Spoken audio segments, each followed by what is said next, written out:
তো hello welcome প্রিয় দর্শক বন্ধু, আজকের একটা নতুন ভিডিও নিয়ে চলে এসেছি। আজকে আমি বকখালি পৌঁছে গেছি। আজকে আমি বকখালি বনবিবি মায়ের মন্দিরে যাব। তো আমরা এখন বকখালি থেকে বনবিবি মায়ের মন্দিরে পায়ে হেঁটে যেতে হবে, আর হেঁটে গেলে 10 মিনিট মতো সময় লাগবে। আর আমরা কিন্তু অনেকটাই চলে এসেছি বনবিবি মায়ের মন্দিরের কাছাকাছি। আর যেতে যেতে অনেক ঝাউবন দেখতে পাচ্ছি, আর সেটাই তোমাদের আজকে দেখিয়ে দিচ্ছি। আর এখানে আস্তে আস্তে এই আইসক্রিমওয়ালা কাকু ওখানে সেল হচ্ছিল না, কারণ ওখানে দোকান প্রচুর পরিমাণে, সেই জন্যে এখানে এসে সেল করছে। আর এখানে দেখতে পাচ্ছ আমরা বনবিবি মায়ের মন্দিরের যে রাস্তা ঢুকে গেছে জঙ্গলের মধ্যে, তো সেখানে অলরেডি পৌঁছে গেছি। আর বহু পর্যটক এখানে মায়ের মন্দিরে দর্শন করে ফিরে আসছে।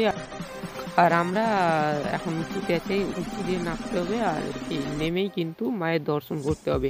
তো আস্তে আস্তে আমরা নেমে যাবো। আর এখানে প্রচুর পরিমাণের বালি, কত পরিমাণের বালি তোমরা দেখতেই পাচ্ছ।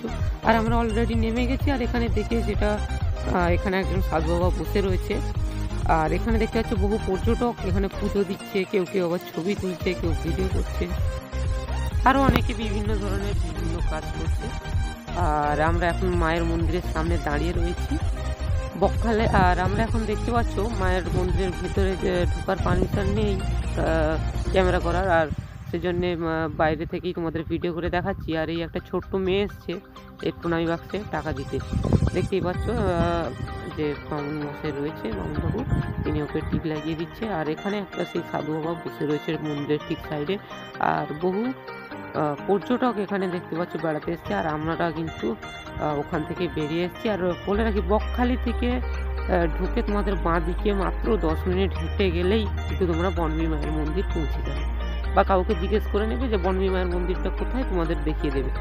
আর আমরা এখন বকখালিতে পৌঁছে গেছি। আর এখানে এসে দেখতে পাচ্ছ কত বহু পর্যটক এখানে এখন রয়েছে। আর এখানে 4টে কুকুরছানাও শুয়ে রয়েছে। আর এখনো বহু পর্যটক এখানে আসা যাওয়া করছিল বনবিবি মায়ের মন্দিরে, সেটাই তোমাদের দেখিয়ে দিচ্ছি।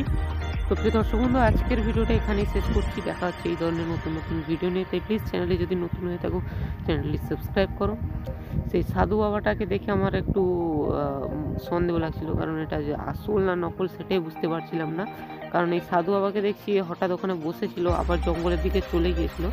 আর সেটা তোমাদের ভিডিও করতে দেখায়নি, কারণ জঙ্গলের দিকে যাচ্ছে যদি কিছু বলে, সেই জন্য আমরা যাইনি। তো প্রিয় দর্শক বন্ধু, আজকের ভিডিওটা এখানে শেষ করছি। দেখা হচ্ছে এই ধরনের নতুন নতুন ভিডিও নিয়ে।